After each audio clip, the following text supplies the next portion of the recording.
alta performance nos negócios e na vida pessoal? Eu acho que o Brasil está elevando um pouco a consciência de que eu faço, não porque me é exigido, mas porque eu tenho capacidade de fazer. E eu acho que entra aí um pouquinho da ética. Eu, como empresa, eu tenho uma responsabilidade perante os meus stakeholders, até mesmo com o meu competidor. Se eu sou uma empresa que eu tenho ética e eu faço isso como um dos meus instrumentos de atuação, de negociação, eu estou colocando o standard da indústria. Não interessa o que o outro está fazendo, porque isso é reconhecido no médio e no longo prazo. Todo mundo é parte de um problema. Então, não só quem fez o problema, se eu sabia que ia dar problema, por que eu não fui lá ajudar? Ao invés de deixar aquela pessoa carregar a culpa sozinha, eu tentar resolver sozinha. Todo mundo tem que ir lá, tentar resolver aquele problema. Então, acho que para mim o trabalho em equipe, ele vai tanto no momento da conquista, quanto no momento do problema, do erro. E é uma coisa que eu falo todo dia lá na empresa. Se precisar, eu sento, vou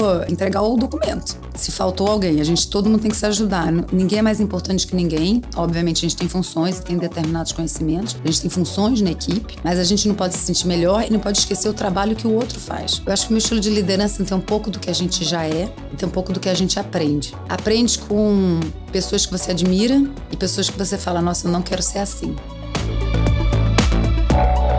Esse podcast é um oferecimento da BMW, líder em mobilidade premium. Esse é o podcast Lugar de Potência. Lições de carreira e liderança com o maior headhunter do Brasil. Afinal, tem 1,94 m. Vambora?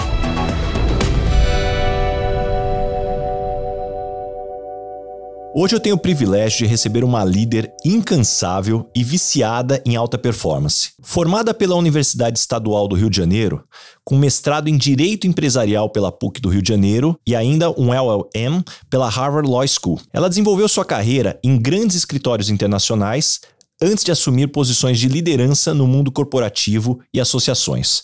Hoje ela lidera a Goodman Brasil e também é presidente do Harvard Alumni Club do Brasil. A minha convidada de hoje ama esportes e quando entra em algo não é só para participar não, mas sim para ganhar. Maratonas, vôlei, wake, surf, onde tem uma competição esportiva, ela tá lá. Mas apesar dessa agenda intensa, ela não esquece da atenção à família, inspirando marido e filhos com amor pelo esporte e pela vida ativa. Sua experiência como testemunha do ataque de 11 de setembro em Nova York adiciona ainda outra camada à sua gama de experiências, trazendo em sua liderança uma perspectiva global e profundamente humana. Edith Bertoletti, que demais ter você aqui no Lugar de Potência. Obrigada, Ricardo. Edith, vamos começar aqui pelo início. Me conta um pouco mais da tua criação, da tua estrutura familiar que você cresceu. Vamos lá, sou filha de pai professor universitário. Minha mãe era diretora da Biblioteca Nacional. Classe média, mas extremamente focada em educação. Então, eu brinco que lá em casa, o dinheiro para coisa material era sempre limitado, para comprar livro era ilimitado. Então, tinha sempre uma preocupação da gente estar estudando, viajando para fazer intercâmbio. E isso um pouco moldou quem eu sou. Eu lembro quando eu fui fazer application para Harvard, eu fiz um primeiro essay e a pessoa que foi rever falou assim, mas meio frio, me conta mais de você. E ela pegou, colocou o papel de lado, eu falei, cresci numa casa com 10 mil livros. Ela, para tudo, vamos começar o essay por aí. Peraí, 10 mil livros não é figurado aqui.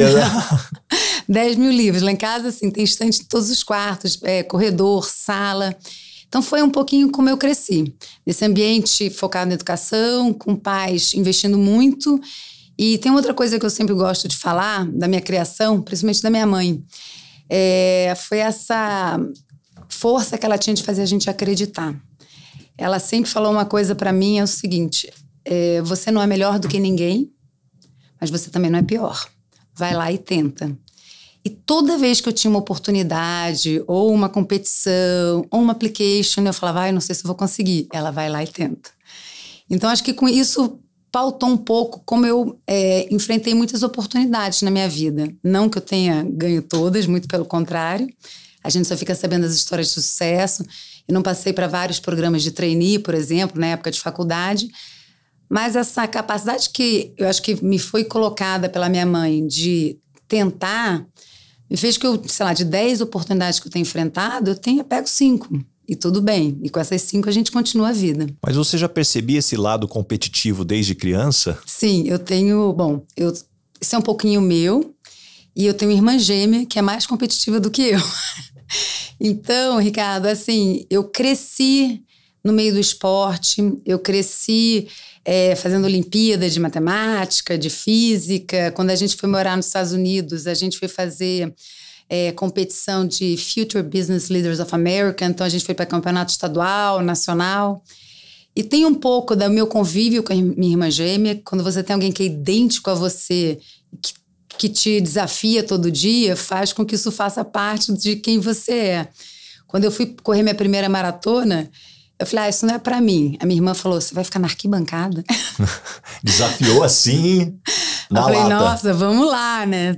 Se eu não tivesse uma referência tão perto, talvez eu tivesse falado, isso não é pra mim mesmo, né? Não sou tão alta, não cresci correndo.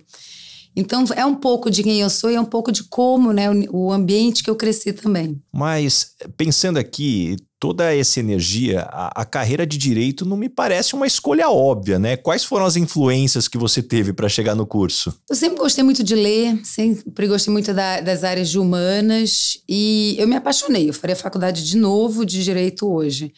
Eu acho que uma das coisas que eu mais gosto no direito é a resolução de conflitos. E para você resolver conflitos, você tem que entender, principalmente o lado humano das pessoas. O que interessa, o que ela não abre mão. E durante a faculdade, isso vai te dando ferramentas para que você possa resolver conflitos.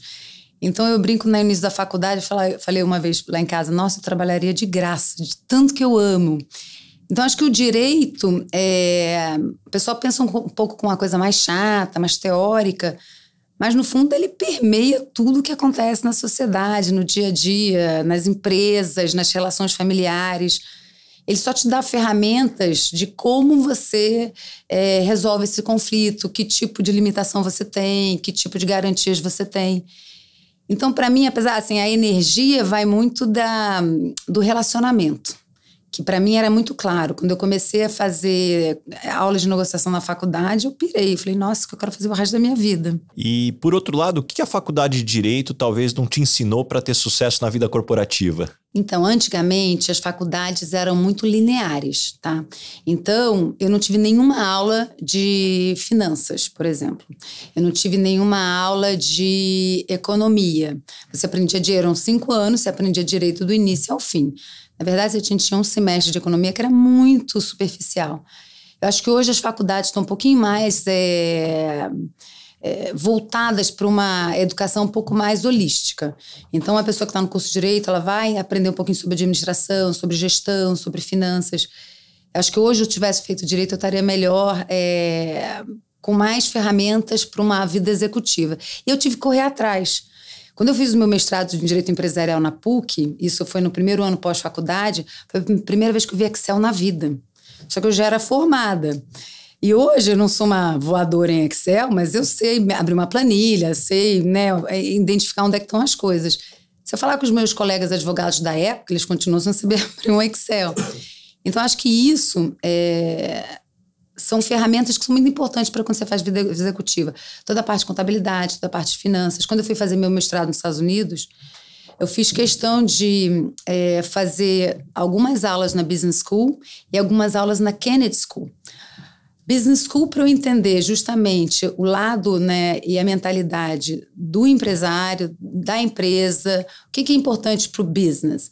E na Kennedy School, que é a escola de governo de Harvard, a gente, por exemplo, eu trabalhei uma época com direito tributário. Não adianta você pegar a lei e tentar aplicar a lei sem entender qual é o propósito do governo quando ele tentou tributar alguma coisa, que tipo de exceção ele está criando, quais são as políticas públicas. Então, para mim, foi muito interessante entender a origem de várias legislações, sejam tributárias, sejam de direito administrativo. Então, quando eu fiz o meu direito lá, eu tentei ampliar esse meu leque de conhecimento, que é uma coisa que eu acho que faltou quando eu me formei e eu corri atrás ao longo da vida, seja com cursos específicos, seja no meu mestrado, ou aprendendo na marra. Não sei, senta do lado de alguém, me ensina, né, como é que você fez esse cálculo, como é que você fez esse valuation, como é que você chegou nessa taxa de retorno. Adorei essa perspectiva, eu queria até explorar um pouco mais. Teve mais algum professor ou curso que particularmente moldou sua forma de pensar ou abordagem profissional? Quando eu estava teve dois cursos. Quando eu estava em Harvard, teve um curso que eu fiz que chamava Business Analysis and Valuations of Financial Statement. Eu me formei em 99. A Amazon estava surgindo. O que eles queriam dizer com aquele curso? Que o seu financial statement não necessariamente reflete o seu negócio. E estava a Amazon que só dava prejuízo para demonstrar. E não capturava ainda, as pessoas viam com muitos financial ratios que para uma grande startup, para uma era de tecnologia de internet, ainda não eram capturados. Então, para mim, foi muito importante, eu que não sabia nada, já aprender com o novo. Porque eu fui aprender, eu lembro que a gente teve uma aula que comparava, né, os financial statements da Amazon com a Borders e a Barnes & Noble. Você falava, com certeza, a Barnes & Noble é a melhor escola. Só que estavam precificando ali coisas que sempre tinham sido precificadas. Não estava se capturando a capacidade de expansão da Amazon, a falta de ativos que a Amazon tinha na época, né? Porque o marketplace que eles eram. Então, para mim, essa aula me marcou muito. Não necessariamente o que foi feito até agora é o que vai continuar sendo feito. Sempre aberta para o novo, sempre aberta para aprender novas ferramentas. Bom, hoje a Amazon é o que é, a Barnes & Noble e a Borders não existem mais. E uma outra aula que eu tive também foi uma aula de economia que eu fiz, macroeconomia. Que é muito interessante a gente, quando está no mundo empresarial, você pensa no micro. Só que muitas vezes tem que pensar no macro, né? Que tipo de tendência está acontecendo no seu país? Que tipo de tendência está acontecendo na sua indústria? Para onde é que o consumidor está indo? Se a gente não tem uma educação macro, às vezes, a gente foca muito no micro, e daí eu acho que algumas faculdades de economia têm o seu valor. O pessoal hoje fala, vou fazer faculdade de administração, e deixa um pouco, né, a parte de economia.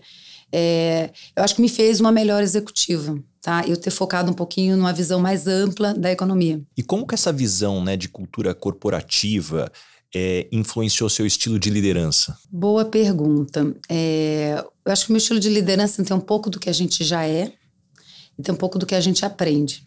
Aprende com pessoas que você admira e pessoas que você fala, nossa, eu não quero ser assim. Há pouco tempo eu fiz um exercício que falava assim, pensa uma pessoa que você admira rápido. Eu pensei na Tânia Cosentino, que é a CEO da Microsoft. Ela tem uma capacidade de liderar via equipe, ela tem uma capacidade de dizer não sei, ela tem uma capacidade de buscar, apesar de ser uma pessoa extremamente técnica, tem áreas que ela não domina. Só que ela se cerca dos melhores. E um dia eu falei isso para ela, Tânia, eu quero ser uma líder igual a você. Então, acho que quando a gente está buscando, né, um estilo de liderança, tem um pouco de quem você é. Por exemplo, o esporte me moldou muito. Então, eu acredito muito em trabalho em equipe. Esse é o meu estilo de liderança. Ou trabalho em equipe ou não dá certo. Eu sou um pouco Bernardinho, né? Não tem grandes estrelas no meu time. Todo mundo tem que trabalhar pro time. E é uma coisa que eu falo todo dia lá na empresa. Se precisar, eu sento, vou entregar o documento. Se faltou alguém, todo mundo tem que se ajudar. Ninguém é mais importante que ninguém. Obviamente, a gente tem funções e tem determinados conhecimentos. A gente tem funções na equipe. Mas a gente não pode se sentir melhor e não pode esquecer o trabalho que o outro faz. Então, eu trabalho, por exemplo, numa empresa de logística. Área comercial é importante, área técnica é importante, área financeira é importante, área jurídica é importante, igualmente. O peso para mim por quê? Porque se eu tiver um mega projeto que foi bem vendido, mas na parte técnica estiver ruim, eu vou ter problema lá na frente. Se eu tiver um mega projeto que foi super bem executado, super bem vendido, e eu falhar nos meus contratos, eu vou ter problema lá na frente. Não adianta eu ter um excelente contrato, um excelente prédio, né, AAA, eu não consegui ter uma área comercial de vendas que está lá colocando o produto na rua, explicando o que a gente fez em casa. Então, para mim, essa parte de liderança que valoriza o time e a contribuição que cada um... E é muito fácil a gente falar isso, mas no dia a dia o reconhecimento vem de várias formas. Você chamar para reunião pessoas que não são necessariamente daquela reunião, para que elas entendam por que você está fazendo certas coisas. Reconhecimento em dinheiro. Reconhecimento em quando, né, alguém consegue alugar um grande galpão para uma Amazon. Você conseguir nomear todo mundo ali da equipe. A gente conseguiu isso porque desde o início teve essa pessoa que contribuiu, essa pessoa. Isso faz muita diferença. Porque principalmente áreas acessórias na empresa, elas não dividem o troféu. E eu acho que alguns líderes fazem isso de uma forma muito boa. Porque no próximo projeto, aquela pessoa se faz parte, ela se sente parte da vitória também. E vice-versa, porque a gente é muito fácil em apontar o dedo para onde deu problema. E eu também falo que todo mundo é parte de um problema. Então, não só quem fez o problema, se eu sabia que ia dar problema, por que eu não fui lá ajudar? Ao invés de deixar aquela pessoa carregar, né, a culpa sozinha, ou tentar resolver sozinha. Todo mundo tem que ir lá, tentar resolver aquele problema. Então, acho que, para mim, o trabalho em equipe, ele vai tanto no momento da conquista, quanto no momento do problema, do erro. Você se envolve com as histórias, experiências e aprendizados que eu compartilho aqui em cada episódio? Então pense no efeito transformador dessas lições aplicadas na sua equipe. Conheça mais sobre a minha palestra Lugar de Potência acessando o link na descrição do episódio. Não só inspire, mas revolucione o potencial do seu time. E aí, juntando talvez o que a gente está falando de liderança com o que a gente falou até agora de governança corporativa, qual que você considera que é o maior desafio ético enfrentado pelos líderes empresariais hoje? Talvez se tem diferença ético dependendo de cada país de atuação. Eu acho que no Brasil a gente está evoluindo, tá? A gente tende a fazer o que é exigido da gente. Em alguns países as pessoas fazem porque é certo, independente deles estarem sendo exigidos. Eu vou dar um exemplo ambiental, tá? Não é porque você não tem uma fiscalização que você vai deixar de fazer a coisa certa. Não é porque a lei te exige o mínimo e você tem capacidade de fazer mais que você vai fazer mais, por exemplo, no sistema de drenagem, numa compensação, seja uma compensação ambiental, seja uma contrapartida social. Eu acho que o Brasil está elevando um pouco a consciência de que eu faço, não porque me é exigido, mas porque eu tenho capacidade de fazer. E eu acho que entra aí um pouquinho da ética. Eu, como empresa, eu tenho uma responsabilidade perante os meus stakeholders, seja até mesmo com o meu competidor. Tá? Se eu sou uma empresa que eu tenho ética e eu faço isso como um dos meus instrumentos de atuação, de negociação, eu estou colocando o standard da indústria. Não interessa o que o outro está fazendo, porque isso é reconhecido no médio e no longo prazo. Agora, você tem que acreditar nisso. Eu acho que o Brasil está mudando. E é um pouquinho uma questão de mudança climática, um pouquinho da cultura ESG ter vindo para as empresas. Eu acho que tem um pouquinho da mentalidade das pessoas também. A gente vem numa geração que é menos imediatista e olha mais para o longo prazo. Acho que, obviamente, ajuda você estar numa empresa como a minha, que ela mede a sua performance no médio e no longo prazo, não só no short term. Isso te ajuda, você está num ambiente que valoriza não o resultado desse ano, mas ele muitas vezes é dito, faça a coisa certa, ainda que a gente faça um pouco menos esse ano, porque no longo prazo e no médio prazo isso vai ter uma consequência. Eu acho que as pessoas que trabalham com você reconhecem, as pessoas cada vez mais querem fazer a coisa certa. Você trabalhar pelo propósito, você trabalhar pelos valores que você acredita, sejam sociais, sejam ambientais, sejam perante o próximo. Você ser justa com o seu funcionário, que trabalhou 10 anos pela sua empresa, que a lei trabalhista te fala, é o que eu preciso dar? Não necessariamente o que eu preciso dar. Você reconhecer que aquela pessoa devotou 10 anos da vida dele para trabalhar para a minha empresa. Então, eu acho que a ética hoje para as empresas no Brasil está muitas vezes até acima da legislação. E as empresas têm buscado isso. Obviamente, dentro do que você pode contribuir, do que você pode alcançar. O Brasil é um país de poucos recursos, é um país de muitos problemas. Não necessariamente você consegue atender todos os problemas que você tem, porque você tem poucos recursos. E aí é que eu falo da responsabilidade. Porque a gente sabe onde o nosso sapato aperta. A gente sabe aonde que a gente pode atender aquela demanda, ainda que a gente não seja exigido. E já que a gente falou você trouxe muito de questões ambientais, eu queria aproveitar para explorar um tema que eu sei que você teve um caso de descontaminação de um terreno aí, que foi um baita de um aprendizado aí na tua carreira. O que você pode contar pra gente aí, dando um overview do caso e o que você aprendeu com ele? Claro, a gente comprou um terreno que era uma planta antiga, em Santo André, que estava contaminada. A empresa já estava em processo de descontaminação, mas é uma empresa que estava no terreno há muitos anos. O que a gente pode aprender com ele? Que os standards mudam. Essa empresa, não é que ela estava agindo contra a lei da época, só que o padrão muda. Então, eu sempre falo que os padrões vão ficar cada vez mais rigorosos no ponto de vista ambiental, no ponto de vista de contaminação. O que a empresa faz hoje, provavelmente daqui a 5 anos não vai ser suficiente. A gente acredita muito em localização lá na nossa empresa, é um business de real estate. E, de novo, no longo prazo. A gente começou a olhar esse terreno em 2018, fez a aquisição do terreno em 2021. A gente está aí num processo de descontaminação. Eu acho que é uma história de sucesso. Necessita de um capital de longo prazo, um capital que acredita que a localização ela merece aquele investimento. Existe uma outra coisa que é muito interessante, que eu sempre falo. Não é empresa contra o órgão estadual, né, o órgão municipal, é a 4 mãos. Muitas das coisas que a gente enfrentou não tinha precedente.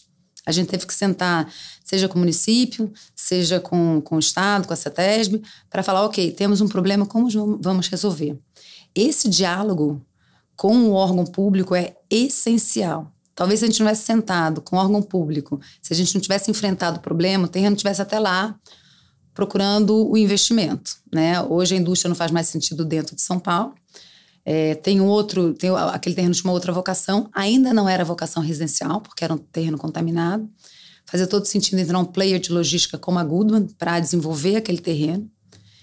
Só que muitos dos guidelines que a gente precisava não estavam escritos e a gente precisou desse diálogo. Então, acho que o maior aprendizado problemas complexos necessitam de investimento de médio e longo prazo. Outro aprendizado, é fundamental esse diálogo com os órgãos públicos, de qualquer esfera, seja municipal, estadual, federal. A gente teve lá a gente tem contaminação, a gente tem prédio tombado, a gente tem acesso, porque é uma atividade logística, a gente teve que conversar com autoridades de trânsito. Então, a gente tem uma doação para um centro de tecnologia do município, ou seja, existe como que eu vou doar de modo que seja uma doação que não está exigida pela lei, mas que faça sentido para mim e para o município. Foi um dos pontos que a gente sentou para conversar. Então, foi um projeto bem complexo. Espero que em breve a gente possa aí lançar. E eu acho que é um caso de desenvolvimento da cidade. Eu acho que o urbanismo é isso. A gente entender em que momento da história aquele terreno tem vocação. Agora, exige paciência, exige conhecimento e exige diálogo. Uma coisa que eu gosto muito do teu estilo, Edith, é a tua capacidade do que eu costumo dizer que é sair da visão da árvore e vir para a visão da floresta, né? Você conseguiu olhar o todo para ver como que você encaixa cada ponta que tem que ser amarrada. E eu queria explorar um tema aqui que eu tenho certeza que ampliou muito do que você viveu e da forma como você enxerga o mundo, que foi durante o período que você morou em Nova York e você estava lá em 11 de setembro, né? Indo trabalhar e testemunhou o momento do crash lá. Me conta como é que foi essa experiência. Ontem eu estava almoçando com a estagiária lá da empresa e eu contei ela, nossa, eu nasci em 2001. E eu estava fugindo de um atentado em 2001. Mas vamos lá. Ninguém pede para estar em Nova York no dia que as Torres Gêmeas caem. Eu estava lá, eu trabalhava em downtown. Eu cheguei, as torres já tinham sido atingidas pelo avião, mas não tinham caído. As duas, né? As duas. Quando eu saí do metrô, olhei para cima, as 2 torres já estavam em chamas. E na hora, um avião, você acha que é um acidente, 2 aviões, você começa... Só que quando eu cheguei no meu prédio, imagina o Itaim Bibi inteiro ter sido evacuado. Ou seja, todo mundo está na rua. Era um cenário de guerra.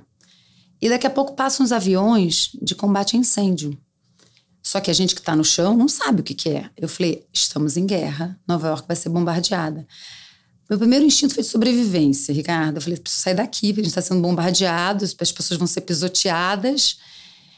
E, enfim, né, passou, o prédio caiu. Eu tive síndrome de pânico nos primeiros dias. E algumas famílias me ligaram para eu ajudar. E que eu falo o seguinte, a gente não sabe a força que tem. Então, a primeira coisa dessa experiência do 11 de setembro, quando eu via o que eu brinco, né? Eu falava com meu marido na época, vamos plantar tomate na Itália, eu não tenho nada a ver com essa guerra do terrorista com os Estados Unidos, eu sou brasileira, família italiana. Não é meu. Não quero morrer, eu não tinha filhos, mas era recém-casada, tinha um ano que eu estava casada. Eu falei, vamos plantar tomate na Itália, vamos para o campo. Só que tinha gente que precisava e me ligaram. E eu era advogada de um grande escritório em Nova York. E eu falei, eu preciso ajudar, eu vou respirar fundo Síndrome de pânico não dá para você vir agora, fica dentro do armário, tranca, põe na gaveta.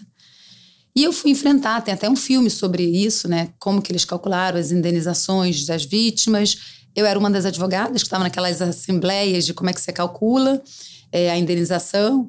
O governo dos Estados Unidos fez uma composição muito interessante, né? Eles fizeram, olha, ninguém vai precisar entrar com ação judicial para receber indenização. Então, ao mesmo tempo que eles fizeram uma fórmula que muitas pessoas criticaram, mas eles resolveram o problema em 1 ano, ou entre 6 meses e 1 ano, tá? Se olhar o pessoal vítima de andorinhas, vítima de grandes, né, incêndios e catástrofes, o pessoal recebe em 10, 20 anos uma indenização, porque se questiona, porque o judicial é demorado. Ali existia um consenso de precisamos ajudar as famílias. Então, o que né, ficou de lição? Eu lembro que eu, como pessoa, levei as famílias para o meu escritório de advocacia. Eu falei, preciso ajudar. Ajudei como pro bono. Usei toda a máquina do meu escritório para ajudar as famílias brasileiras. E eu lembro que uma vez eu sentei numa mesa numa dessas audiências para discutir o processo de indenização. Eu estava representando a família e o meu colega de escritório estava do outro lado, representando o governo. E ele falou, que bom que a gente está aqui ainda que em lados separados, porque a gente quer a mesma coisa. Então, que essa experiência de 11 de setembro sempre me traz o seguinte: primeiro, a força que a gente tem como indivíduo. A gente tem, só não sabe o que está lá dentro. E só quando vem uma adversidade dessa, como a gente está passando no Rio Grande do Sul, é que a gente entende a força que a gente tem como ser humano. De sobreviver, literalmente, muitas vezes. No caso das enchentes, no meu caso, lá quando as torres estavam desabando. 2, a força que a gente tem para ajudar o próximo, independente de ser o próximo que a gente conhece. É simplesmente um ser humano que está perto da gente. Isso me toca muito, porque quando eu vejo uma catástrofe do tamanho da catástrofe do Rio Grande do Sul, eu vejo como as pessoas se mobilizam. Isso está dentro da gente. Então as pessoas falam, né, a sociedade está difícil. Eu sou muito otimista. Eu acredito no ser humano. Eu acredito no lado positivo das pessoas. E quando essas grandes catástrofes acontecem, isso aflora de uma forma muito rápida. Entendeu? E a outra coisa que eu sempre destaco também é a união. Como que as pessoas têm a capacidade de se unir para fazer o bem. E aí eu vou dar o exemplo, né? Eu de um lado e o meu colega de trabalho do outro, no 11 de setembro, para o mesmo objetivo. Ou aqui que a gente recolhe doação na empresa e o seu colega está levando aquela doação, o colega de YPO está levando a doação pela empresa dele. São 2 empresas, uma coleta a doação, outra faz o transporte. Então, acho que a união, se a gente usasse mais, não precisasse evitar a catástrofe, usasse mais essa união para resolver alguns problemas que a gente tem sociais. E o social não é só o problema da falta de recurso. O social pode ser, por exemplo, um problema de saúde mental, um problema de educação de criança na era digital. Como que a gente pode se unir para resolver alguns problemas que atingem todas as famílias. E falando desses momentos de virada, de aprendizado, como é que foi sua experiência recente no SXSW? Acho que a gente estava lá em algumas palestras juntos. Como que ela influenciou suas decisões e talvez até do que você busca da tua carreira daqui para frente? Vamos lá, o SXSW, que é uma conferência de inovação, para quem não sabe, acontece em Austin todo ano. Eu nunca tinha ido, achava que era uma conferência de inovação ou para gente de tecnologia ou para gente de marketing. Falei, eu como líder executivo, o que eu vou fazer lá? Isso foi ano passado, em 2023. E eu cheguei lá e eu vi uma provocação ao aprendizado. E a Amy Webb, ela fala, quando você percebe, é muito difícil você deixar de perceber. Então, para mim, ter ido ao SXSW ano passado me fez abrir o olho a tudo que eu não sei. E como é que eu separei a minha jornada lá, Ricardo? Eu separei 1/3 de coisas que tem a ver com o que eu faço. E-commerce, logística, urbanismo, desenvolvimento de cidades. O outro 1/3 de coisas que me interessam, que eu gosto. Esporte, liderança feminina. E o outro 1/3 de coisas que eu não tenho a menor ideia do que eu estou fazendo ali. Eu falei assim, gente, não sei nem do que o palestrante vai falar, se ele vai começar a falar. Mas isso, assim, gera uma capacidade de aprendizado. Eu nunca escutei falar sobre esse assunto.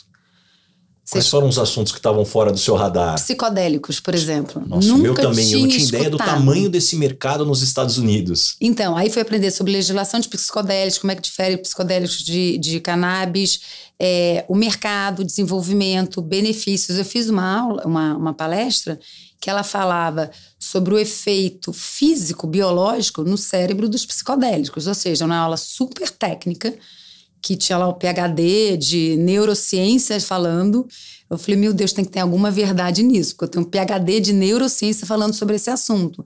Não é um hippie falando sobre esse assunto. Então, ele falando o que acontece quando uma pessoa faz uso dos psicodélicos e por que ele pode ser usado em tratamento de depressão, por que ele pode ser usado em tratamento de certos vícios. O que acontece no cérebro humano? Por que nunca, se é tão óbvio, por que nunca foi desenvolvido? O que a gente não sabia que hoje sabe? Então, essa foi, por exemplo, uma palestra que eu não tinha ideia. Fui lá, falei, gente, estão falando de psicodélicos, deixa eu ir lá escutar. E peguei uma das palestras mais casca-grossas, que foi essa sobre neurociência, ou seja, qual é a neurociência atrás dos psicodélicos. E como é que você vem tentando organizar o seu dia a dia? Porque quando a gente vai lá, a gente tem aquele boom na cabeça e a gente volta, é o e-mail, é o WhatsApp, é o telefone tocando e o dia a dia da rotina nos puxa de volta. O que eu falo sempre, falo até lá na empresa, a gente está o dia inteiro de cabeça baixa apertando parafuso. Que é a vida de uma empresa. Você está lá apertando parafuso, você com recruiting, eu fazendo galpão, alugando, falando com o investidor. Você está de cabeça baixa apertando parafuso. A gente tem que levantar a cabeça. Tem um mundo passando. Tem um mundo de inovação. Tem um mundo de autoconhecimento. Tem um mundo que está falando aí de saúde mental. Tem um mundo que está falando sobre emoções. Então, se a gente não levanta a cabeça, a gente só está resolvendo problema, que é o tal do apertar o parafuso. E eu falo isso com o meu time, levanta a cabeça, vai aprender alguma coisa que não tem nada a ver com o que você faz no seu dia a dia. Você pode conhecer alguém interessante. 2, porque aquilo pode desenvolver algumas habilidades que você não tem. Então, alguém da área de engenharia vai fazer um curso de autoconhecimento, talvez desenvolva a capacidade de comunicação, de diálogo, de empatia. Uma pessoa que está lá estudando planta o dia inteiro ou fazendo uma planilha financeira, talvez tenha menos desenvolvido uma capacidade de empatia do que uma pessoa da área comercial. Mas será que não é importante para um gestor da área de engenharia ter isso desenvolvido também? Entender o que o outro precisa? Entender como é que o meu prestador de serviço, o que está apertando ele? É financeiro? É técnico? Ou ele só está numa semana cansada, deixa a próxima semana ele vai ter uma solução melhor para mim, mesmo na área técnica? Afinal, Ricardo, não sou eu que disse isso, somos todos seres humanos, né? Independente da área que você está. Então, para mim, quando eu volto do South by, tenho procurado hoje levantar a cabeça de vez em quando e continuar nessa busca de coisas que eu não conheço. Então, eu hoje abro espaço na minha agenda. Essa semana, quarta-feira, eu fiz um treinamento de autoconhecimento com pessoas de áreas diversas. Tinha desde franqueada do Espaço Laser, gente de marketing, pessoal de desenvolvimento, de incorporadora imobiliária, gente de hotel. A gente fala muito em diversidade. O que diversidade significa? Diversidade não é só de gênero, de espécie, é de conhecimento também. Se eu estou numa área que fala de logística, de investimento, mundo Faria Lima, como a gente fala, o que eu tenho a aprender com uma pessoa que é psicóloga? Muitas vezes tem uma psicóloga, pessoa de psicóloga de RH, não, gente que clinica. O que eu tenho a aprender com ela? Então, para mim, hoje eu tenho aberto meu espaço na agenda para aprender mais, seja em áreas diretamente relacionadas ao que eu faço. Por exemplo, um curso de financeiro para real estate, seja sobre um curso de AI para empresas, ou áreas que não necessariamente têm a ver com o que eu faço, por exemplo, psicologia. Eu sempre falo, eu teria sido uma mãe melhor se eu tivesse aprendido tudo isso há 20 anos atrás. Estou aprendendo agora. Ainda não é tarde. E como é que você lida com essa pressão pela busca constante de alta performance, tanto no esporte quanto na carreira? Tem alguma técnica ou filosofia que você tem buscado aplicar para manter esse desempenho e essa sanidade? Primeiro, tem uma coisa que eu gosto muito do Bernardino, porque ele é seu sócio, tá? Eu fui atleta de vôlei, de pequena. Eu acho que a primeira coisa é que você tem que gostar do processo. Você tem que ser um apaixonado pelo processo. Eu amo trabalhar. amo estar na empresa, amo trazer resultado, amo desafiar as pessoas, amo sentar na mesa e negociar com o cliente, conversar com o investidor. O dia a dia é uma coisa que eu gosto. Então, assim, você não é o fim, mas é o meio. Se a gente olha, é que nem uma maratona. Eu sou maratonista, como você sabe, né? Se você olha pro 42, você já cansou. Você tem que pensar, você tá no 5, você tem que pensar no 5, você tá no 10, você tem que pensar no 10, você tem que curtir aquele momento. Outra frase que eu gosto é assim, abraça o desconforto. Abraça o desconforto, alguma hora vai doer, alguma hora você vai cansar, alguma hora você vai ter problema.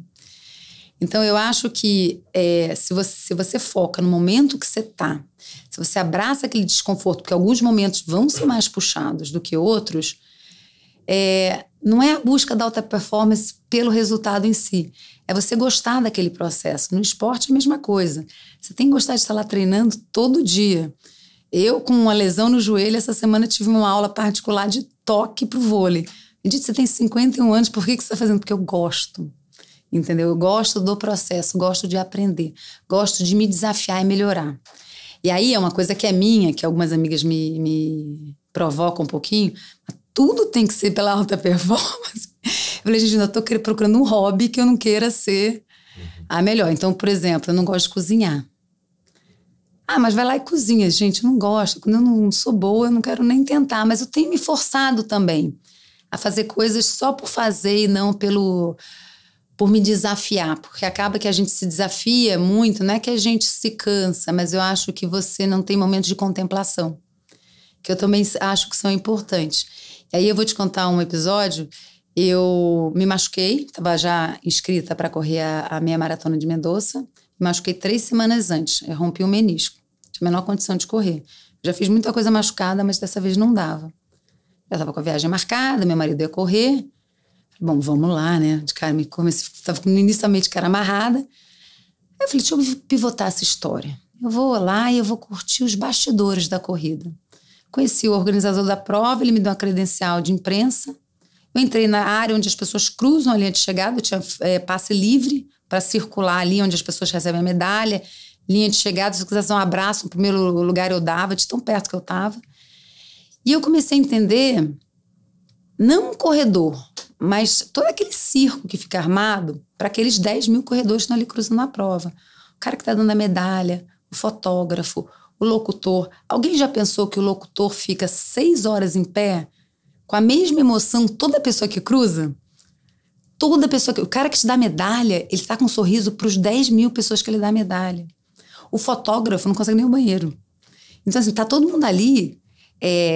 de uma maneira muito intensa, não só o corredor. Então, para mim, ter parado, ter contemplado um pouquinho uma coisa que não é o meu dia a dia tá cruzando a linha de chegada, tá pensando nos corredores, tá pensando em mim, na minha performance.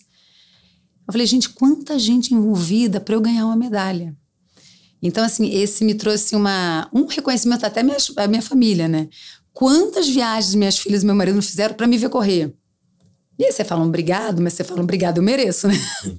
Versus realmente obrigada. Você fez isso sem estar ali para ganhar uma medalha. E quando você vai correr uma prova, quando você vai fazer um jogo, olhar quem está em volta. Não é só sobre quem... E aí, de novo, né? É muito fácil a gente falar em trabalho em equipe, mas às vezes a gente esquece de quem está abrindo a porta, de quem está na recepção. O trabalho em equipe também é de quem colocou a medalha no teu peito, que ficou ali também 5 horas para dar a medalha para as 10 mil pessoas que estão cruzando. E se você olha, se presta atenção, que é o perceber, aquela pessoa está ali com um sorriso para cada pessoa que ela entrega uma medalha. Prestando atenção naquele pequeno trabalho que foi dado para ela, que é importante. Então, para mim, esse parar, apesar de eu não fazer muito no dia a dia, foi importante, foi uma lição.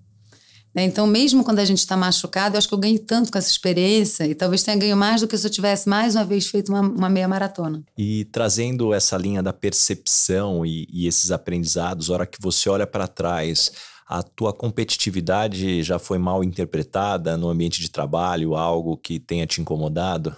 Já me perguntaram se eu sou ambiciosa, por que eu era tão ambiciosa. Então, assim, no ambiente de trabalho já foi mal interpretado.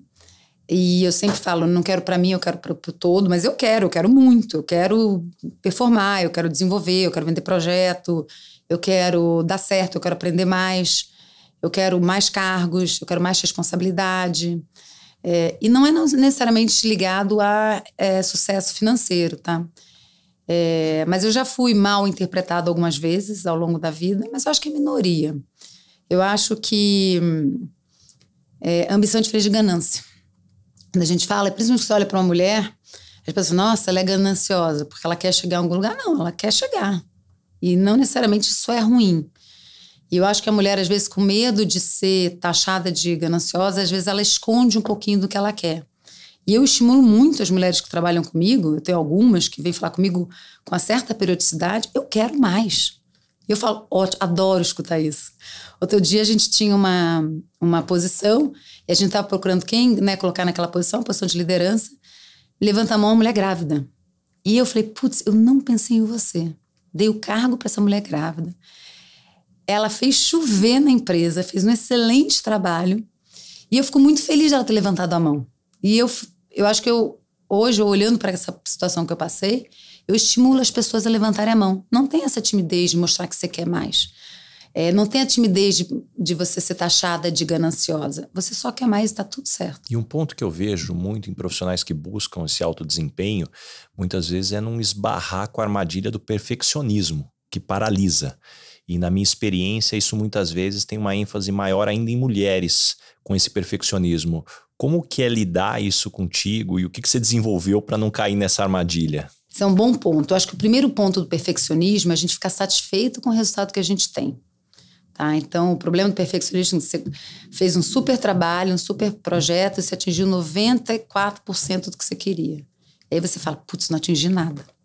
Então, o trabalho que eu faço sempre é olhar o seguinte, eu fiz o que precisava ser feito. Eu aloquei as pessoas corretas, eu doei o que eu precisava doar de mim. E mesmo assim eu atingi 94%, gente, eu tenho que comemorar. Porque às vezes a gente fala, então num ano de economia boa você atingiu 100%. E no ano de economia ruim você quer atingir os mesmos 100%? Não. A economia está virada. E isso acontece também com o esporte. Você vai correr uma maratona num dia que está quente, ou que está chovendo, ou que um percurso tem elevação, você não vai conseguir o seu PR. Faz as coisas de uma forma relativa, e a gente tem que aprender a relativizar. Então, para mim, um aprendizado, e até um aprendizado que eu trouxe do esporte, que às vezes você vai correr uma maratona e está 35 graus. Eu corri em outubro uma maratona na Alemanha, isso aí estava 30 graus. Era sair às 8 da manhã. E aí nada, como alguns cabelos brancos, a gente aprende um pouco. Se eu tivesse 25, ia ter saído, né? Já no talo, como a gente fala na corrida. E na hora da largada, eu falei, plano B. Não é corrida de performance, essa é uma corrida de sobrevivência. 30 graus às 8 da manhã, eu vou chegar às 11 horas da manhã com 35 graus na cabeça, não é a prova que você vai performar. E ajustar a rota é uma das maiores sabedorias que tem. Então, essa coisa do perfeccionismo significa o quê? A gente não deixar de considerar as circunstâncias que a gente tem. Seja no trabalho, faltou recurso, a competição estava acirrada, o mercado estava ruim, fiz um super ano, o mercado estava ruim. Eu faço chover, mas eu dependo de uma série de variáveis. No esporte também, tem uma coisa que eu consigo controlar e tem coisas que eu não consigo controlar. Temperatura, vai chover, não vai... Eu fiz talvez a prova mais difícil da minha vida em Boston, em 2018. Fez 0 graus, choveu, estava ventando. E Boston não é uma prova fácil. A Maratona de Boston tem várias subidas no quilômetro 32, 33 e 35. É conhecida por ser uma prova difícil. Eu lembro de sair do hotel naquele dia, às 5 horas da manhã, olhar para... Tem cena de guarda-chuva, sabe quando flipa o guarda-chuva ao contrário? Eu falei, se eu estivesse no Ibirapuera, não teria sido para correr nem 5K. Porque tá assim, temperatura péssima. E eu fui correr. E qual o aprendizado que eu tive naquele dia? Não foi eu não fiz o meu melhor tempo. Foi, eu consigo correr em qualquer circunstância. Todo mundo correu 2018 se sente um super-herói. Porque, assim, não foi pelo tempo, mas foi por eu ter conseguido, independente do que aconteceu. Então, acho assim, você aprende um pouco. Quem quer alta performance é perfeccionista, você quer mais, você quer entregar tudo, você muitas vezes só está satisfeita quando você consegue obter, né, o almejado, o esperado, mas eu acho que a gente aprende um pouco, e aí vai um pouquinho de maturidade, tá? A gente aprender a relativizar. Eu não consegui por quê? E isso não desmerece os 94 que eu consegui. E em que momento você consegue parar para refletir sobre tudo que você está vivendo e, enfim, trazer esses aprendizados que você está compartilhando agora? Então, nessa conversa, eu falei, eu preciso fazer mais. Eu preciso parar um pouco mais. Essa é uma das coisas que eu tenho me exigido um pouquinho. Momentos de mais flexão. Eu fui para yoga, por exemplo, pensando que ia ficar mais flexível. Na yoga, eu consegui acalmar a mente. Então, eu saio da yoga com a mente mais calma. Eu fui achando que eu queria flexibilidade para melhorar a minha performance. E lá eu encontrei o quê? Um momento de acalmar a mente. Momentos de tranquilidade. Então, você está numa casa de campo, você precisa... Minha filha fala assim, mãe, vamos olhar passarinho? Eu, no início, falava assim, meu Deus, né? Quanto tem que tempo? Correr. E hoje, eu tento até largar o celular é um vício. Primeiro que tem hora, então você está lá controlando a hora. Segundo que as coisas popam na sua frente. E eu tento deixar o celular longe. Ela tem 12 anos, a minha caçula. E eu falo assim, Sani, vamos só olhar passarinho. E ela fala, nossa, olha ali, tá bem alto aquele. O que você acha que é? E eu penso, não tenho ideia. E a primeira vez que ela me fez isso, eu pensei assim, que diferença faz na minha vida saber se é uma águia, se é um urubu que tá voando a não sei quantos metros na minha cabeça. Mas depois você começa a perceber. E isso... eu comecei a sentir que também é um aprendizado. Parar para perceber, parar para o detalhe. E como mãe, como é que você introduz esses conceitos de liderança, de resiliência para os seus filhos aí com tudo que você aprende e acredita? Então, primeiro, através do esporte. Para mim, o esporte é uma excelente escola para certos valores, tá? Cada filha minha fez um esporte e tinha uma aptidão. Tem criança que tem mais aptidão para o esporte, tem outras que têm menos aptidão para o esporte. E eu acho que o esporte deixa um pouquinho tangível o que você fala. Então, por exemplo, dedicação. Treinou, melhora. Não treinou, não melhora. Por melhor que você seja, é a sua melhora. Outro valor, resiliência. Vai ter dia que vai dar errado. Fica firme. Outra coisa, trabalho em equipe. Tem alguém que é melhor que você, não desdenha, valoriza. Tem alguém que é pior do que você, vai lá e ajuda. Outra coisa, função no seu time. Eu lembro que a minha filha jogava vôlei, era banco. E ela, na hora que o técnico pedia tempo, ele ia lá pegar água, entregava em 3 segundos. Caía a bola, ela secava o chão. Time é isso. A gente ajuda ainda que está sentada no banco. A minha filha agora vai ter um jogo de futebol no sábado, né? Ela entrou no meio do campeonato. Eu falei, entrou no campeonato? Não pode mais faltar jogo. Então, o time conta com você. Você jogou bem? Maior a sua responsabilidade. Então, assim, o esporte para mim foi uma maneira que desde o início eu uso para introduzir alguns valores de liderança.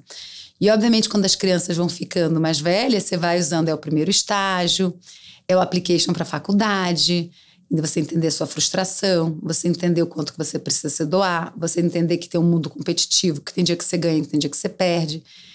Mas eu acho que com elas eu comecei no esporte e agora, principalmente com as mais velhas, eu estou passando um pouco nessa fase de faculdade, de você aplicar para a faculdade e agora nos primeiros estágios, né? E, Edith, para a gente fechar esse primeiro bloco, tem uma pergunta que eu estava guardando aqui para pedir para você contar um pouquinho mais, juntando tudo que a gente falou aqui. Que história é essa de comemorar o aniversário com a tua irmã gêmea, pedindo para os convidados irem correr uma maratona, uma corrida com vocês aí, estarem cedo ali na prova? Como é que foi essa comemoração? Conta pra gente. Essa foi engraçada, porque a gente fez 50 anos ano passado e era 2022, né? A gente estava meio que saindo já de pandemia, mas ainda não estava um clima para fazer uma grande festa. E aí a minha irmã, foi a provocação dela, da Gracema, ela falou, vamos convidar todo mundo para correr uma corrida? Eu falei assim, bom, só para os amigos da corrida? Ela não, para todo mundo. Nós duas fazemos 50, somos gêmeas, e a gente falou, vamos chamar 100 amigos para correr. A prova era às 6h30 da manhã, ali da Marginal. Reunir 100 amigos para beber à noite é fácil. Agora, reunir 100 amigos para acordar às 6h30 da manhã, para estar lá na Marginal, já, ou seja, a pessoa acordou às 5 da manhã. Quantos amigos falaram, eu gosto muito de você? Mas eu gosto muito. Tem gente que nunca correu na vida. Tem uma pessoa que eu sou amiga há uns anos, o Ricardo, que é chefe de cozinha. Ele falou, ele nem corria, ele ia andar. Ele falou, Edith, eu tô aqui porque eu gosto muito de você. Então, eu acho também assim, foi dividir um pouco o que a gente gosta. Pra gente faz sentido acordar cedo, ver o sol raiar, ir pra Marginal, dá 8 horas da manhã, você já correu 10K. E a ideia foi dividir um pouco. O que faz a gente acordar de manhã, mostrar para as pessoas, principalmente quem não corre. Por que é legal acordar cedo? Quando você voltou, já está voltando, o sol está nascendo, aquela endorfina que sobe em você. E ninguém reclamou. E no mínimo a celebração, o pessoal foi com a consciência mais leve também depois de ter feito exercício. Então todo mundo curtiu, foi muito bacana. Agradeço aos meus 100 amigos que estiveram lá. O pessoal da corrida foi fácil, né? Já conheciam esse sentimento. Alguns foram por amizade, alguns foram pelo desafio. Nossa, ela chamou 100 pessoas, eu que não vou gostar, alguma coisa de bom tem lá. Então foi diferente, foi interessante, mas foi gostoso. Esse podcast tem um oferecimento de Michael Page, líder em recrutamento e seleção de executivos no Brasil e América Latina. E chegamos agora no momento Headhunter. Qual que é a pergunta que você sempre faz nas entrevistas para contratar alguém para o seu time? O que eu sempre pergunto é o que te move? Do mais novo ao cargo mais velho. O que te move para estar trabalhando todo dia? Porque no entrevista, acho que o conhecimento técnico, ele é mais fácil de você apurar. Então, você está contratando para uma vaga de diretor de engenharia, quantos prédios você subiu, quais empresas que você já trabalhou. Aquilo me preenche a capacidade técnica da pessoa, mas eu acho que tem uns outros 50% que é a capacidade pessoal, aquela capacidade da pessoa gerar o time, aquela capacidade da pessoa de passar por momentos difíceis. As pessoas entram pela capacidade técnica e saem pela capacidade pessoal, né? Todo mundo fala. Então, eu acho que o currículo mostra muito da sua capacidade técnica e pouco da sua capacidade pessoal. Ninguém fala, eu geri um time de 20 pessoas num projeto que deu errado. E mesmo assim eu mantive as 20 pessoas e ninguém saiu da minha empresa. Ninguém coloca isso no currículo. Então, o que te move no seguinte sentido? O que faz você ser um bom líder, um bom gestor? O que faz você ter interesse pela empresa? Ou você está aqui só batendo ponto no AV6 pelo salário? Né? Minha empresa é uma empresa que tem poucos funcionários, eu preciso ter todo mundo 100% engajado. Eu preciso ter todo mundo com, sangue no olho todo dia. Não é uma grande empresa, uma repartição pública. Então, eu gosto de saber qual é o drive daquela pessoa. Você está ali porque ainda falta um reconhecimento pessoal, você está ali porque você dá o exemplo para os seus filhos, você está ali porque você ama o que você faz, você está ali porque você é uma área nova que você tem curiosidade em conhecer, porque se uma pessoa que sempre trabalhou, por exemplo, em incorporadora residencial, é uma área que eu acho que vai desenvolver. Então, é um desafio, é uma área de conhecimento nova. Eu acho que eu procuro fazer essa pergunta porque me mostra o que não está no currículo. E que tipo de pessoa não dá certo trabalhando com você? Pensamento de curto prazo. Essa, com certeza, não dá certo. Pensamento de curto prazo. Mas eu mereço esse ano. Você merece esse ano, mas a equipe não performou. Lembra que a gente falou no início da conversa que estrelas que falam eu joguei bem, mas o time perdeu, mas eu joguei bem?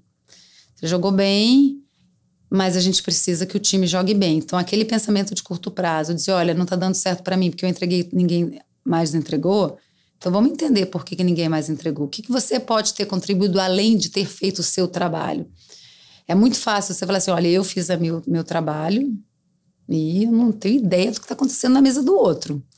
Então, esse tipo de pensamento, para mim, eu acho que é um pensamento de curto prazo, um pensamento individualista. E como lá na empresa também é uma empresa de projetos de longo prazo, então entre aprovar e construir, eu estou falando de 3, 4 anos. Então, quando a gente fala em metas, são metas longas. A pessoa que é muito curto prazo, muito individualista, no segundo ano ela já cansou. Se você pegar... A gente falou do lado do terreno contaminado. Eu levei 4 anos para aprovar esse terreno. Se a pessoa é curto prazo, se ela está olhando para a banca da esquina que está pagando um pouquinho a mais, eu falo, espera. A empresa aqui é de longo prazo, mas a hora que você entender que a onda vem, você nunca mais quer sair. Eu estou há 11 anos na empresa. E quando as pessoas não gostam de você no ambiente de trabalho, normalmente qual é o motivo? Sou bem assertiva, Ricardo. E eu acho que isso às vezes incomoda as pessoas, principalmente quem não é assertivo. Eu tenho aprendido a escutar mais. Eu já falei isso, para minha equipe inteira. Eu gosto de falar, eu sou assertiva. Eu estou aprendendo com toda essa parte de autoconhecimento o que eu não sou boa. E é interessante você aprender as suas características de personalidade para liderança. O que você é bom, mas também o que você não é bom. Para usar o que você tem, mas para melhorar aquilo que você não tem. Então, uma coisa que eu acho que eu sou muito assertiva e eu, muitas vezes, não escuto as pessoas, principalmente quando eu já sei o que eu quero. E uma vez um feedback que eu levei foi: cuidado para você não estacionar para as pessoas que trabalham com você. Deixa ela errar um pouquinho. Se você já é assertivo e coloca seu método de resolver o problema, aquela pessoa não vai desenvolver. E às vezes pode desenvolver de uma forma diferente. Às vezes aquela pessoa precisa errar. Deixa ela apresentar uma coisa de maneira diferente. Ela concluiu o pensamento dela. Então, acho que se alguém não gosta de mim, talvez pela minha assertividade. E o que você gostaria de perguntar para o Baza Headhunter? Quais são as características do líder daqui a 10 anos que vão ser importantes? Puxa, essa é uma bela pergunta. Uma característica que eu venho refletindo muito, e eu acho que eu falei já num episódio anterior, é incrível como a maior parte dos líderes cresceu por dar as respostas certas e hoje cada vez mais é exigido que a gente faça as perguntas certas. E essa é uma habilidade que eu vejo que ela é fundamental, porque não só como a gente pode extrair o máximo do time, mas quando eu olho para a inteligência artificial, se você não sabe fazer perguntas, você não sabe fazer um bom prompt, então você não vai extrair o máximo. Então eu acredito que essa é a primeira habilidade, eu não tenho a menor dúvida. A outra é como você pode ter uma visão mais ampla. À medida que você consegue hoje, né, você ter um conhecimento técnico que vai ser otimizado pela inteligência artificial, então talvez agora a gente vive o que tem se falado, né, a oportunidade dos profissionais que são criativos, são muito mais generalistas e usam esses recursos tecnológicos para a profundidade que é necessária. E uma habilidade que para mim ela não caiu de moda, ela sempre foi importante, mas isso não quer dizer que ela foi implementada, é a capacidade de escuta. É incrível como a gente tem uma dificuldade de escutar. Muitas vezes a gente está naquela ânsia de dar a resposta, e eu não falo nem isso apenas nas reuniões que a gente tem e a gente quer sair corrigindo o time, como você trouxe aqui o exemplo, mas muitas vezes até aquele amigo, aquela amiga que vem para desabafar contigo, e ele não está querendo a tua opinião ou que ouvir um conselho do que deveria fazer, ela simplesmente quer colocar para fora. Então, como você acolher? Então, para mim, o poder de escutar, então, não só com os ouvidos, mas também com os olhos e com o coração, ele é fundamental. E para isso, a gente só vai conseguir se a gente conseguir, talvez, elevar um nível que é extremamente difícil, que é o não julgar. Nós somos uma máquina de julgamento a todo momento. E esse, para mim, talvez seja um dos grandes desafios. Julgar e dar conselho, né? Julgar e dar conselho. E, aliás, a nossa referência de quem está certo e de quem está errado é que quanto mais a pessoa se parece com a gente, toma decisões igual a gente, mais certa ela está. Afinal, somos exemplos para a humanidade de perfeição que Deus criou, né? Então, eu acho que essa armadilha aqui é gigantesca. Perfeito, muito bom. E, Edith, chegamos agora no momento Dona Ângela. Complete a frase. Eu sou esquisita por quê? Porque o meu dia deve ter 36 horas. Tem muita gente que você sabe que aposta nisso aí, a hora que vê o tanto que você vai. Eu acho que eu vivo 12 horas no metaverso. E qual a maior perrengue ou situação engraçada que você já passou no mundo corporativo? Teve uma que eu acho interessante. Eu tenho um nome antigo. Edith é o nome da minha avó. E eu morava nos Estados Unidos ainda e vim aqui de férias.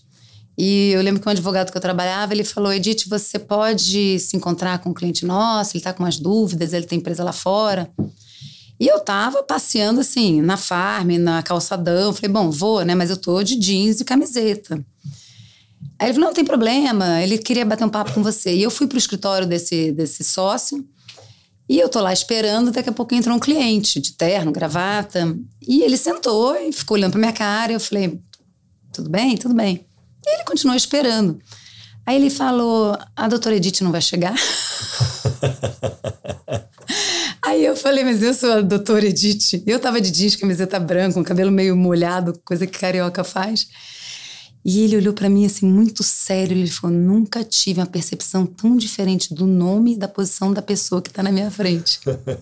A gente é super amigo até hoje. Até hoje ele fala, doutora Edith, eu achei que via uma pessoa de coque, de óculos, com a roupa bem careta.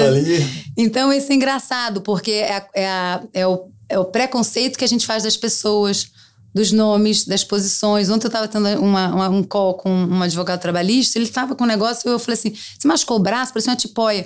Daqui a pouco ele não, eu estava tocando guitarra. Então eu acho que principalmente no mundo de hoje, o que se permite mais, a gente tem que olhar quando a gente está com preconceito. Aí você falou das pessoas que são iguais a gente. Então você acha que um executivo tem que se vestir de uma certa forma, ou falar de uma certa forma, ou vir de uma certa origem. E essa história, ela sempre me lembra assim, como as pessoas têm preconceitos arraigados, porque são as referências. Ele falou, Edith, eu não me antigo. Tinha certeza que parecia uma velha na minha frente.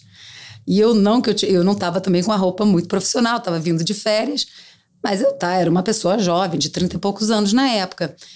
Então, toda vez que eu me pego numa posição, por exemplo, vem alguém de banco conversar com a gente, vem uma pessoa muito jovem, ou vem uma mulher, ou vem... Eu falo, gente, por que eu esperei? Aí eu paro para visitar o porquê do meu preconceito. Por que eu achei que ia ser assim? Entendeu? E caminhando agora para o final, Edith, o nome desse podcast é Lugar de Potência. Qual que é o teu lugar de potência? Que tipo de situação e ambiente pode jogar que você brilha? Eu acho que situação de estresse no mundo corporativo, eu gosto. Eu gosto de liderar a equipe para entregar projetos. Eu sou uma pessoa de muita execução, eu sou uma pessoa de muita energia, eu sou uma pessoa de time. Eu acho que certas situações requerem esses três atributos. Então, esse é um lugar que eu estou super confortável. Me entrega um projeto grande para entregar, eu quebro ele em pedaços, reúno gente, injeto energia em todo mundo e vamos embora. Esse é um lugar que eu estou bem tranquila em navegar. E me conta uma verdade que as pessoas não costumam dizer e, na sua opinião, é fundamental para se ter sucesso. Eu acho que as pessoas tentam se moldar no outro, no exemplo do outro de sucesso, versus as armas que elas têm. Então, vou dar um exemplo. Eu tenho uma filha que ela é mais introspecta. E ela acha que isso é um defeito. E eu falo que isso é uma ferramenta que muitos líderes não têm. Com isso, ela tem a capacidade de escutar mais. Então, talvez ela seja a melhor líder daqui a 10 anos do que uma pessoa que nem eu. Então, eu acho que as pessoas procuram se espelhar em role models que são diferentes delas, em vez de falar como que eu sou como líder. E eu falo isso, seja para as minhas filhas, seja para as pessoas que trabalham comigo. Eu falo, você não precisa ser que nem eu. Tá tudo bem um dia não ter 36 horas, mas o normal é ter 24. E tá tudo bem você não fazer 15 esportes que nem eu faço, você não gostar de esporte. Isso é você. Tá tudo bem você ser uma pessoa que é mais introspecta, uma pessoa que é mais técnica, uma pessoa que prefere trabalhar mais no individual e depois juntar ao coletivo. Eu acho que a gente tem a tendência de olhar para modelos que deram certo e se ajustar àqueles modelos. Enquanto que a gente perde o que a gente tem de mais valioso, que é a nossa capacidade com as armas que a gente tem. Então, eu acho que isso é uma coisa que é falado muito pouco para as pessoas. A gente tenta falar, por exemplo, vou dar um exemplo clássico. Fazer a faculdade em Harvard, você vai dar certo. Não. É só um caminho. Tem gente que faz Fordham University em Nova York, que não é Harvard, é uma ótima de faculdade, que as pessoas falam um pouco, que talvez vai se dar muito melhor do que muitas pessoas que fizeram. Porque tem mais drive, porque tem mais capacidade de empatia, porque tem conhecimento, não teve oportunidade antes de crescer. Pessoas que passam por grandes empresas, então eu vou dar certo. Não, às vezes trabalhar no quintal da sua casa, no boteco do seu pai, vai te gerar uma capacidade que muitas vezes você trabalhar numa McKinsey, num BTG, não vão te dar uma experiência de vida real, que você não tem quando você está sentado, tendo tudo ao seu dispor, tudo já pronto para você aprender.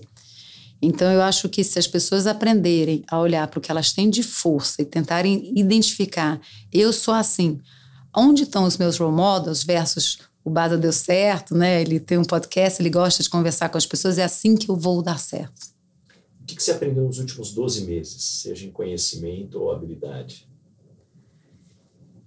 12 meses, deixa eu pensar. Eu tenho focado muito ultimamente em autoconhecimento. Eu sempre fui uma pessoa para fora, em olhar o outro. Eu falei no início que eu adorava negociação. Negociação, você olha muito o outro. O que te interessa, o que te move, o que é importante para você, o que é bom para você ganhar ou perder. A vida inteira eu foquei em negociação, em liderança, em trazer equipe. Mas eu parei poucas vezes para olhar para dentro, em autoconhecimento. O que realmente me incomoda e por que me incomoda. E isso tem sido um processo que eu acho que eu tenho focado mais nos últimos 12 meses, seja via terapia, seja via cursos que eu tenho feito, até via conversas. E é outra coisa, através de parar. Como a gente já conversou, eu paro pouco. Então, quando você para pouco para olhar para quem você é. Eu acho que isso é uma coisa que eu tenho feito mais nos últimos 12 meses. uma coisa que eu fiz pouco durante a minha vida e tem sido uma experiência incrível e é difícil, viu? Eu adoro aprender, eu não tenho vergonha nenhuma em ser a mais iniciante de qualquer assunto. Eu sempre falo, é melhor você estar no one-on-one do que você estar no zero. E mostrar que você está no one-on-one mostra que você tem coragem de aprender, que eu acho que é uma coisa muito importante. E Edith, me indica 3 pessoas bacanas para eu convidar para esse podcast e ter uma conversa como essa. Uma é a Violeta Noia, que é uma pessoa que teve experiência diversas em grandes empresas e hoje está empreendendo. É uma pessoa que é muito agregadora. Outra é a Flávia Camanho. Eu acho que ela não passou aqui ainda, né? Ainda não. Tanto a Violeta quanto a Flávia, eu preciso bater agenda com elas. A Flávia é uma pessoa que mudou a jornada. Ela veio de empresa, de RH, de grandes empresas, family offices, e hoje faz um papel de liderança feminina que parece uma coisa meio clichê. E eu fui fazer a mentoria dela e falei, o que eu vou aprender aqui? E eu aprendi imensamente.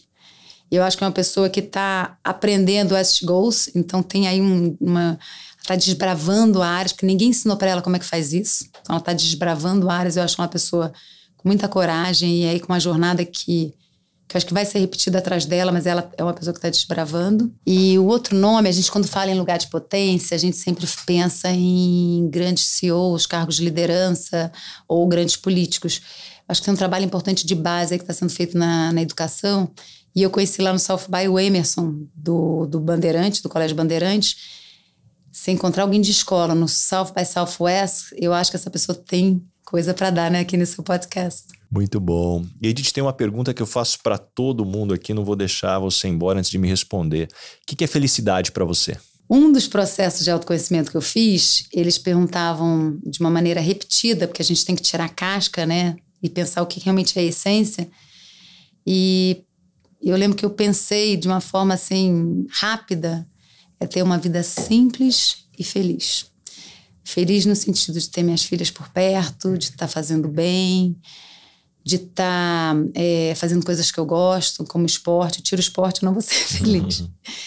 Então, para mim, tem um pouco a ver com simplicidade, tá? Eu acho que a gente complica um pouco, seja por questão de redes sociais, de luxo, de querer ter sempre mais.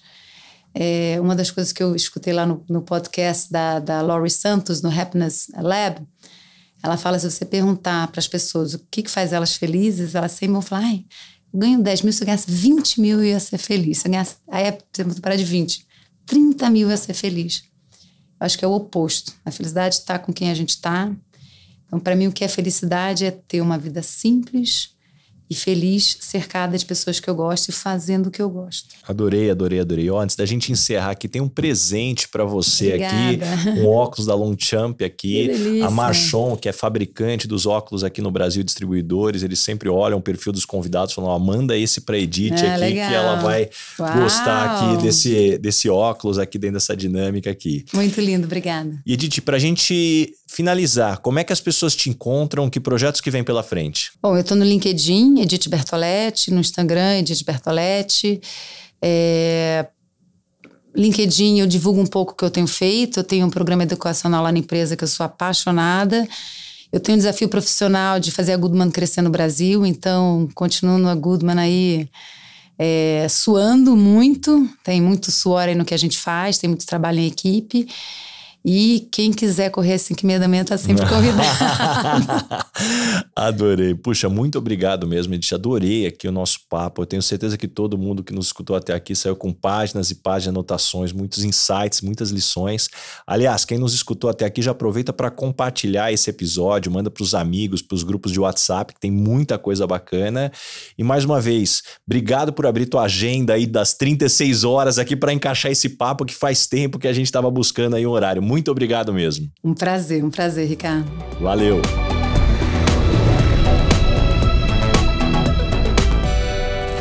Este podcast foi editado por Felipe Mux.